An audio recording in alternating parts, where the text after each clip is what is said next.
Before you start designing, you should know properly how to save documents. Save every document to the mother Photoshop format, that is PSD.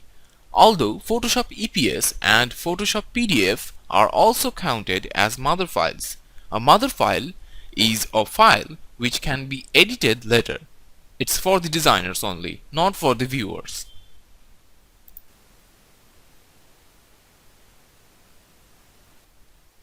To create a viewing file, save it as a JPEG. But it's not the right way to save a JPEG image if you are working with CMYK. Click File and choose Save for Web, then select JPEG and save it.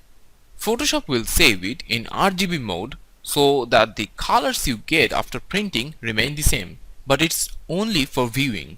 Don't print an RGB image. Print CMYK JPEG that I have saved first.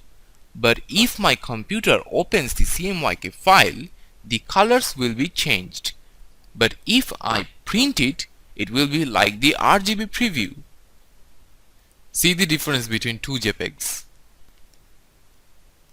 You can also save a PNG file with the Save for Web option. PNG stands for Portable Network Graphics, and it is the format which creates the most lossless and quality images.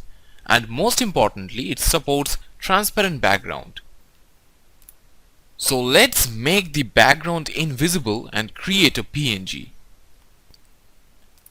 Till now I was creating preview images for this logo, but I want to create a working logo file. So I'll crop the image and I'll save it as a PNG so it could be easily used by other designers who will create website banners and other designs for this company.